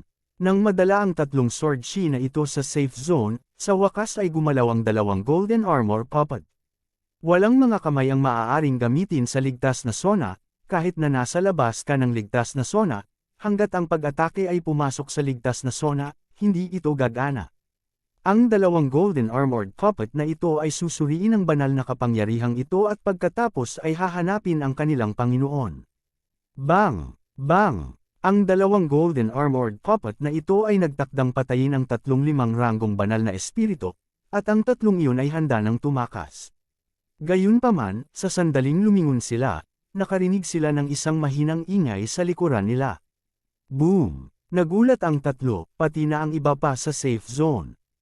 Ang 3 makapangyarihang sword shi na ito ay nakakalat lahat ng maliit na unggoy na iyon, napakalakas. Dahil passive defense ang Breaking Heaven, matapos itong makilala ng 2 golden armor puppet, pinatay pa rin nila ang 3. Sa isang kisap mata, naalis ang 2 golden armored golem. Gawin mo. Nang makita ng 3 pa ang pag-alis ng 2 golden armor puppet, agad nilang pinatay si Yesuan. Walang may iwan sa kanila. Kumislap ang mga mata ni Yesuan, at pinakawalan niya ang itim na sungay at si Luoluo. Matapos ang ilang araw na pagtatanim na ito, ang lakas ni Blackhorn at Luoluo ay naging mas malapit. Pagkatapos ng lahat, nakakuha sila ng isang malaking bilang ng mga bangkay ng banal na hayop dati. Kung tungkol sa pagsira sa langit, ito rin ay isang kaharian na mas mataas kaysa sa araw na iyon, at ang isang taong humaharang sa 35 gradong banal na espiritu ay wala. 9 sticks. Suot ang Xuanshan Battle Armor, direktang umatake ang Breaking Heaven sa kanilang tatlo. Sa kabilang banda, pinapatay ni Blackhorn at Falling ang iba. Noong una ay inakala nila na kapag nagtipon ang tatlong malalaking pamilya, ito ay ang kamatayan ni Yezuan. Ngunit hindi, niya alam na naghihintay din si Yezuan na magtipon ang kabilang partido, para mahuli niya silang lahat at mailigtas ang sarili sa paghahanap sa kanila. Boom! Isang malakas na putok ang umalangaw-ngaw. Ngunit dapat kong aminin na ang lakas ng 35 ranggong banal na espiritong ito na humila sa makalangit na espiritu ay medyo malakas pa rin kumpara sa nakaraang 4 na gradong banal na espiritu. Ang nakaraang 4 na ika-4 na baitang banal na espiritu ay binugbog ng 9 na ranggo na Saint Level Skybreaker, at 3 ang namatay at 1 ang nakatakas. Ngayon, ang Breaking Heaven ay nakalusot na sa first grade Great Sage, tumawid sa isang mahusay na kaharian, at kaharap pa rin ang 3 5th grade Holy Spirits, ngunit hindi pa niya nagawang pumatay ng isa sa mga segundo sa unang pagkakataon. Ang 3 taong ito ay karapat-dapat na maging nangungunang master ng 3 pangunahing pamilya, at mayroon pa rin silang kakayahan. Pero, kahit na sa mukha nilang 3 ay maluwag pa rin ang tingin ni Putian, at sa tuwing umaatake siya, hindi naglakas loob na kunin ito ng kabilang partido, kaya't nagtago na lamang siya. Hanggat maaalis ni Blackhorn at luo-luo ang ibang grupo ng mga tao at sumali sa labanan sa panig ng Breaking Sky, patay na ang 3 taong ito. Ang 3 malalaking pamilya, pigilin ng isa't isa at pigilin ng isa't isa, kung 2 tao lamang ang aakay sa Golden Armor Puppet, at may 4 na natitira upang harapin si Pot Ian, tinatayang hindi magiging ganoon kadali ang mga bagay. Naisip ni Yezuan sa kanyang puso. Gayunpaman, nagkatotoo ang gusto niya. Ang 2 Golden Armor Puppet ay talagang inakay, ngunit pagkatapos ng lahat, mayroon lamang 2 Golden Armor Puppet, kaya ang isang tao ay napaka-relax. Matapos umunlad ang labanan dito sa isang tiyak na lawak, ang 3 tao na nakaakit ng Golden Armor Puppet ay talagang tumalikod. Ang taong ito ay ang Panginoon ng Pamilya Wang ng City Lord's Mansion ng Immortal Treasure City. Hindi man niya makontrol ang 2 Golden Armor Puppet, may paraan siya para hindi siya mahabol ng kabilang partido, kaya nagawa niyang tumalikod. Sa madaling salita, pinaglaban niya ang pamilya Ye at ang pamilya Lin. Halika at tumulong. Ang isa pang master ng pamilya Wang ay nagmamadaling sumigaw. Sa isang iglap, ang 5 gradong banal na espiritu na tumalikod ay sumama sa labanan, at ngayon ay ang 4 na ika-5 baitang banal na espiritu, laban sa unang gradong dakilang santo ng Pot Ian. Hindi ko inaasahan na babalik pa ito, tila medyo magulo ang mga bagay-bagay, at hindi tiyak kung ito ay malulutas. Naisip ni Yezuan sa kanyang puso. Kahit na hindi ito gumana, malaking bagay na bumalik sa nakaraan at makarating sa ligtas na lugar pagkalipas ng ilang araw. Sa pagkakataong ito, bagaman, mukhang hindi na kailangan. Matapos sumama sa labanan ng Panginoon ng Pamilya Wang na tumalikod, isang itim na anino ang biglang lumitaw sa kagubatan. Mabilis ang itim na anino na ito, at direktang inatake nito ang mga Panginoon ng 3 malalaking pamilya. Boom! Sa mahinang tunog, isang master ng 3 pangunahing pamilya ang naalis. WHO! Nagulat ang 3, napalingon sila at nakitang ito ay isang 3 ranggong banal na espiritu. Gayunpaman, ang mga guwantes ng kamao na isinusuot sa mga kamay ng 3 ranggo na banal na espiritu ay isang bagay na gusto nilang mahanap. King Level Hallows. Isa pala itong King Level na holy weapon na ninakawan ng isang tao sa auction house noong araw na iyon.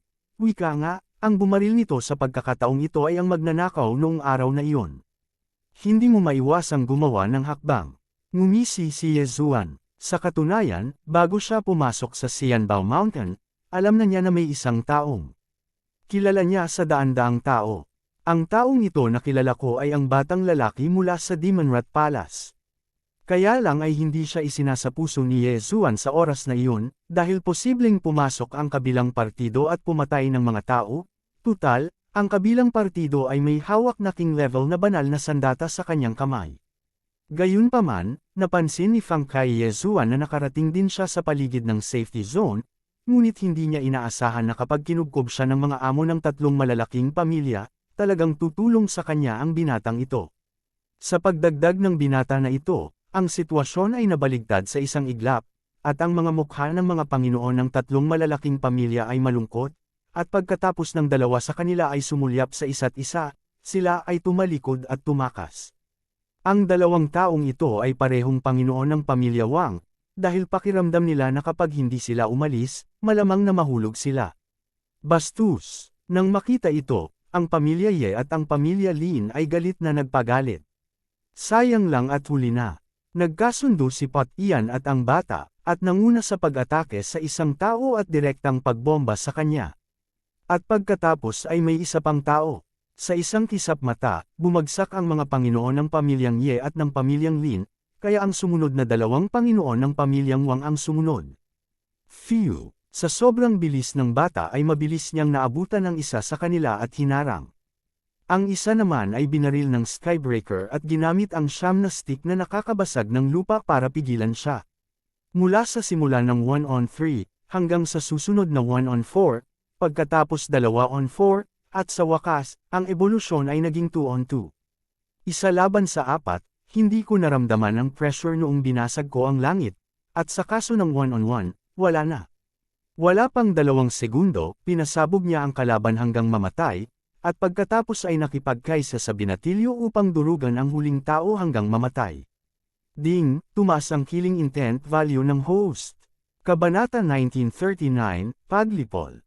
Ding, tumaas ang killing intent value ng host.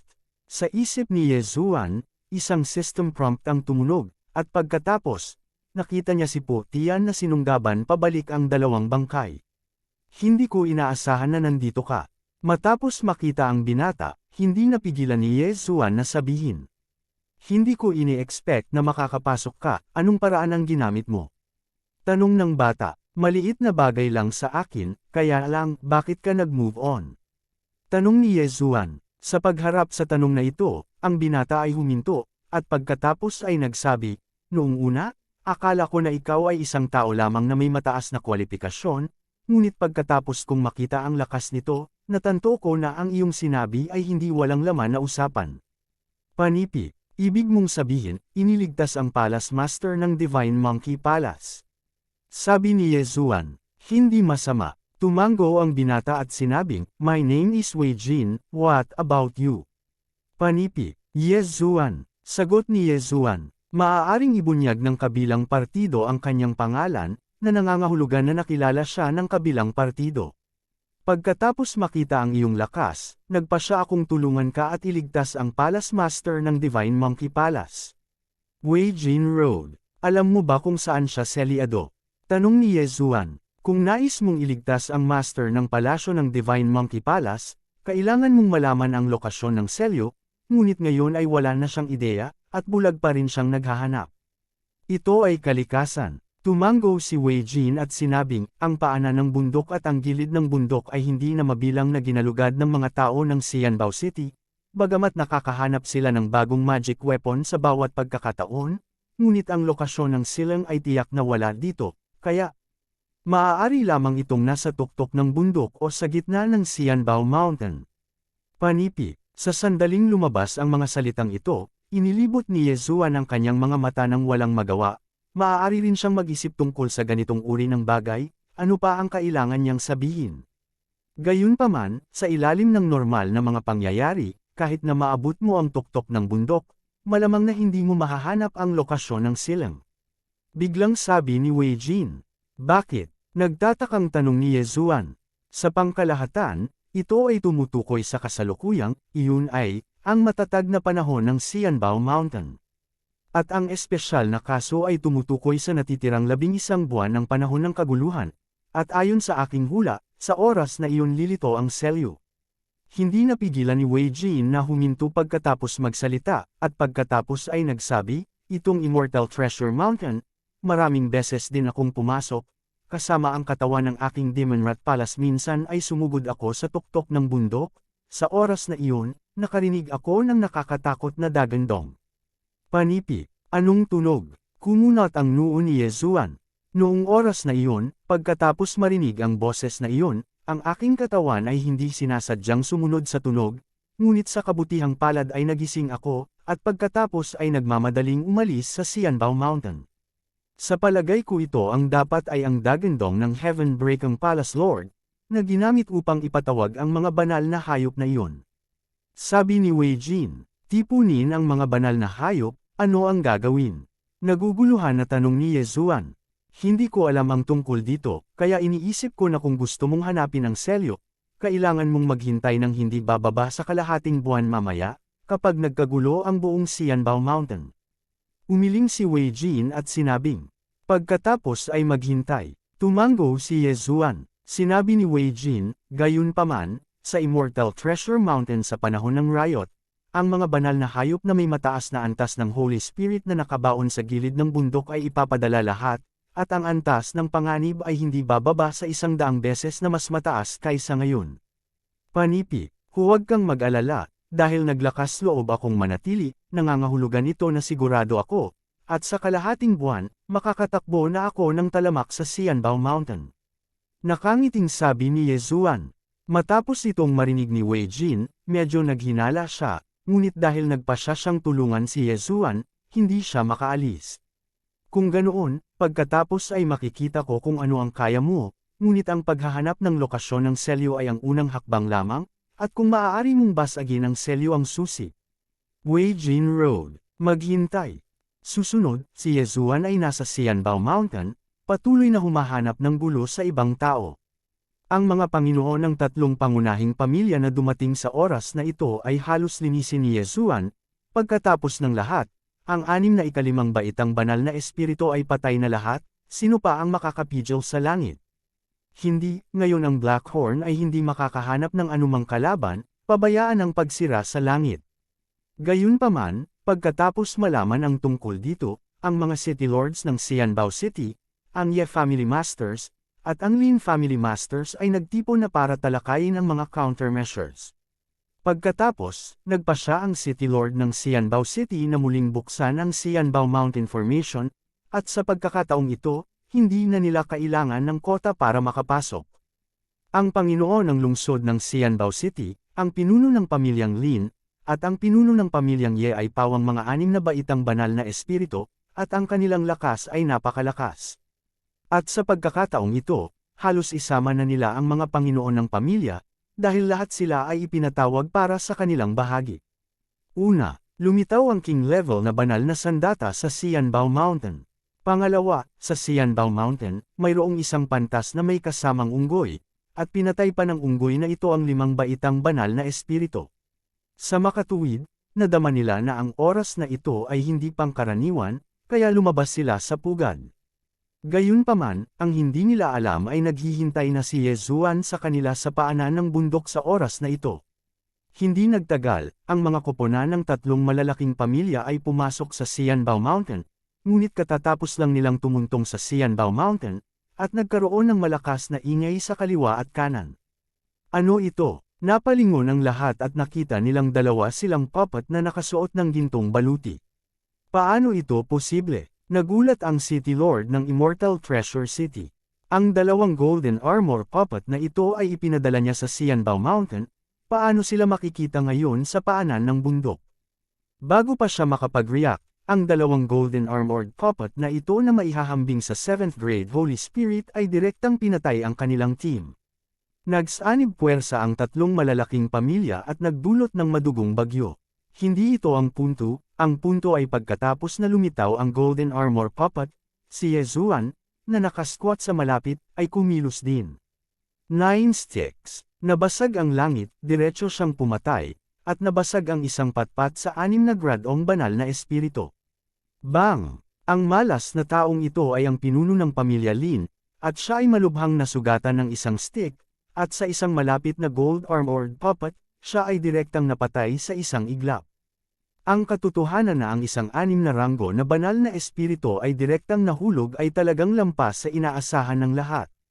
Fair na, ang Panginoon ng lungsod ng Xianbao City ay mapagpasyahan, at pagkatapos ng diretsyong pagsinghot, tumalikod siya at umalis. Sayang at naharang din ang likod niyang daan. Kamay ng anino, si Wei Jin, na may bitbit na king level na banal na sandata, ay biglang sumulpot sa likod ng City Lord ng Immortal Treasure City, at pagkatapos ay pumutok ng suntok, na agad na nahati ang libu-libong anino ng kamao. Dahil sa biglaang suntok na ito, maging ang City Lord ng Xianbao City ay hindi matukoy kung alin ang virtual at kung alin ang totoo. Bang! Ang Panginoon ng lungsod ng Xianbao City ay tinamaan ng daan-daang suntok na sunod-sunod at natambak. Sinamantala ang pagkakataong ito, sina Wei Jin, Pu Tian at ang dalawang Golden Armor Puppet ay mabilis na umani ng buhay ng mga amo ng tatlong malalaking pamilya, at sa ilang sandali, ang mga buhay na taong ito ay naging mga bangkay na.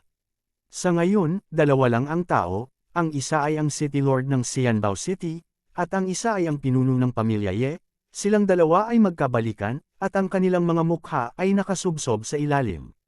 Bakit nagagawa mong kontrolin ang puppet ko? Ang City Lord of Immortal Treasure City ay hindi maiwasang magtanong. Mahirap ba? Dahan-daang lumabas si Yezuan.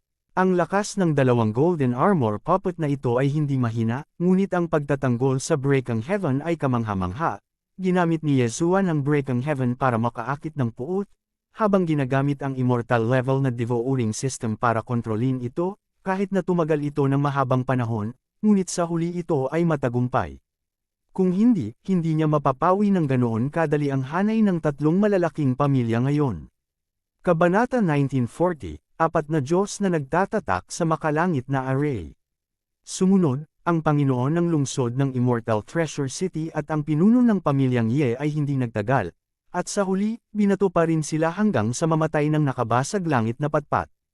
Ang mga City Lords ay patay na lahat, kaya ang Immortal Treasure City Lord's Mansion ay naging bag din ni Yezuan. Pero hindi ngayon ang oras para lumabas. Boom! Bago pa malamig ang bangkay ng City Lord ng Xianbao City, ang buong Xianbao Mountain ay biglang nanginig ng husto. Kaagad pagkatapos, nagsimulang magkagulo ang hindi mabilang na mga banal na hayop. Anong nangyayari? 10 araw na lang daw, bakit ang aga? Naguguluhang tanong ni Wei Jin. Anyway, balik muna tayo sa mountainside. Inilagay ni Yezuan ang lahat ng mga bangkay sa lugar ng pagtatanim, at pagkatapos ay sinira ang kawalan at dumating sa ligtas na lugar noong araw na iyon. Sa oras na ito, ang mga banal na hayop ay nagkakagulo, halos lahat mula sa ibaba pataas. Sa orihinal, ang plano ni Yezuan ay hanapin ang selyo pagkaraan ng 10 araw, ngunit ngayon na ito ay advanced na, ang lakas ng Heaven Breaker ay nasa antas lamang ng ika-6 na baitang banal na espiritu, at kung aakyat siya sa bundok ngayon, ito ay masyadong mapanganib. Gusto mo bang umakyat at tumingin muna? Nanliit ang mga mata ni Yezuan. Bagamat mayroon siyang kasanayan sa time rewind, sa kasong ito, malamang na ang isang gawain na hindi magagamit ay magti-trigger ng kasanayan sa time rewind. Sa kasong ito, kung may mangyari, hindi ito magiging mabuti. Sa makatuwid, nagpasya si Yezuan na maghintay ng kaunti pa, o bumalik muna sa paanan ng bundok. Ang dahilan kung bakit hindi ako direktang umalis sa Xianbao Mountain ay dahil dito sa Xianbao Mountain, maririnig mo ang paggalaw. Gayunpaman, ang Xianbao Mountain sa oras ng kaguluhan ay talagang nakakatakot, at sa unang araw, ang mga banal na hayop ay bumalik lahat pagkatapos umakyat sa bundok, at pagkatapos ay nagsimulang gumala. Kahit na ang isang master ng level ng City Lord ng Xianbao City ay nasa Xianbao Mountain, natatakot ako na mamatay siyang mag-isa. Naghintay si Yezuan sa paanan ng bundok, iyon ay, 10 araw, pagkatapos ng 10 araw. Ang makalangit na tagumpay ay umabot sa ika-4 na baitang Great Sage, at ngayon ang lakas nito ay halos umabot sa ika-8 antas ng Holy Spirit level. Sa Xianbao Mountain, marami talagang mataas na antas na banal na espiritu, ngunit kakaunti lamang ang nakarating sa ika-9 na baitang ng mga banal na espiritu. Sa sandaling iyon, muling nabasag ni Yezuan ang kawalan, bumalik sa ligtas na lugar sa araw na iyon, at pagkatapos ay nagsimulang maglakad patungo sa tuktok ng bundok. Sa daan, nakatagpo siya ng maraming mid-level na Holy Beast, pati na rin ang 7th grade Holy Spirit level Holy Beasts. Gayunpaman, hindi na nila matatakot si Yezuan. Sa panahong ito, ayaw ni Yezuan na makatagpo ang ika-8 o ika-9 na baitang Holy Spirit level, kaya nag-iwan siya ng maraming bakas sa kalsada, at kapag dumating ang oras, maaari niyang masira ang kawalan at maiwasan ang mga banal na hayop. Makalipas ang mga 2 araw, sa wakas ay nakarating na rin siya sa tuktok ng bundok, at nakita rin niya ang Rift Valley sa tuktok ng bundok. Umuungol, Sa sandaling iyon, isang nakakabinging tunog ang kumalat, na yumanig sa mga tainga ni Yezuan. Sa katunayan, nang umakyat siya, nakarinig din siya ng ganoong dagandong, at si Wei Jin ay nasa tabi niya noong mga oras na iyon.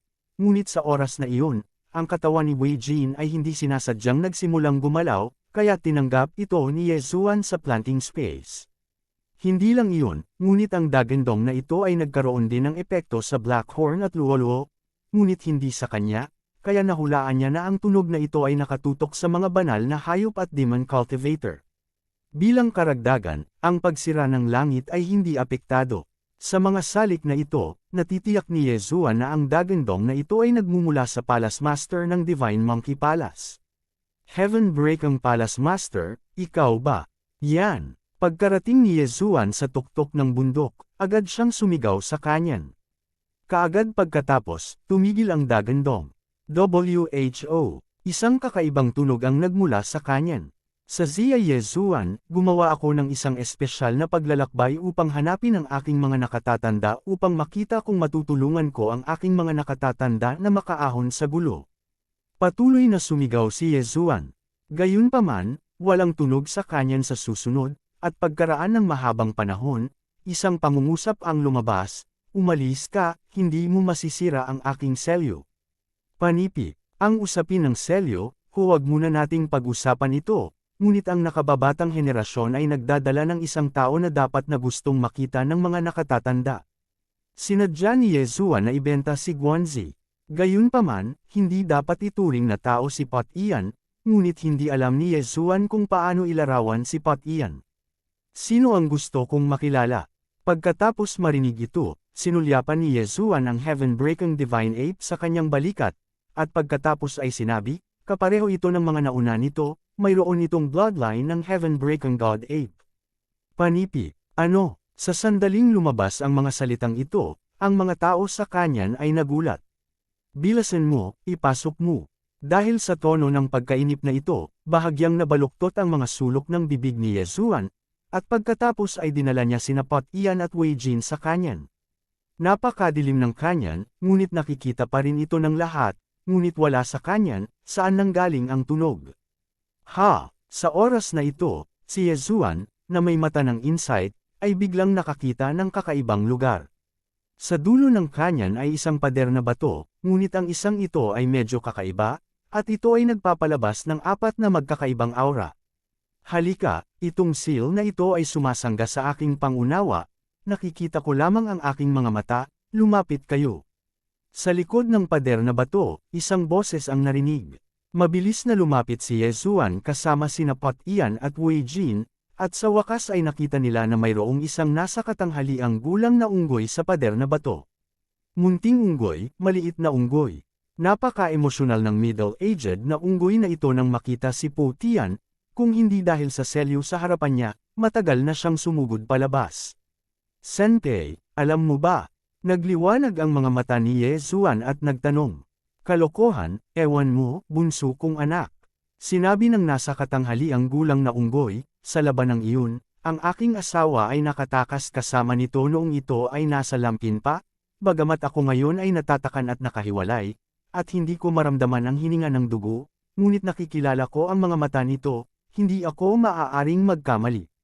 Panipi, ang sagot na ito ay nagulat kay Yezuan at sa kanilang tatlo.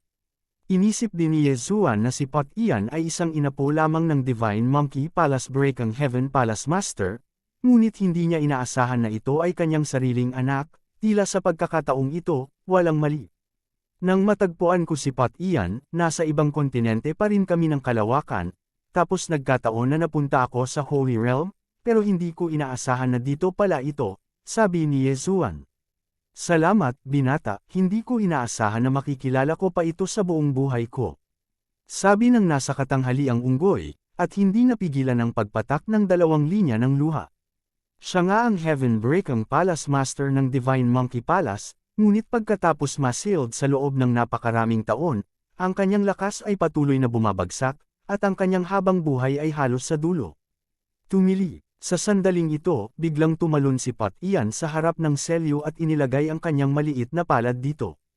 Anak, ang selyo na ito ay hindi napakadaling masira, ito ang For God silang heaven array, inutusan ko ang mga banal na hayop na iyon na magpatuloy sa pag-atake sa pormasayon sa loob ng hindi mabilang na taon, ngunit hindi ito natinag kahit katiting.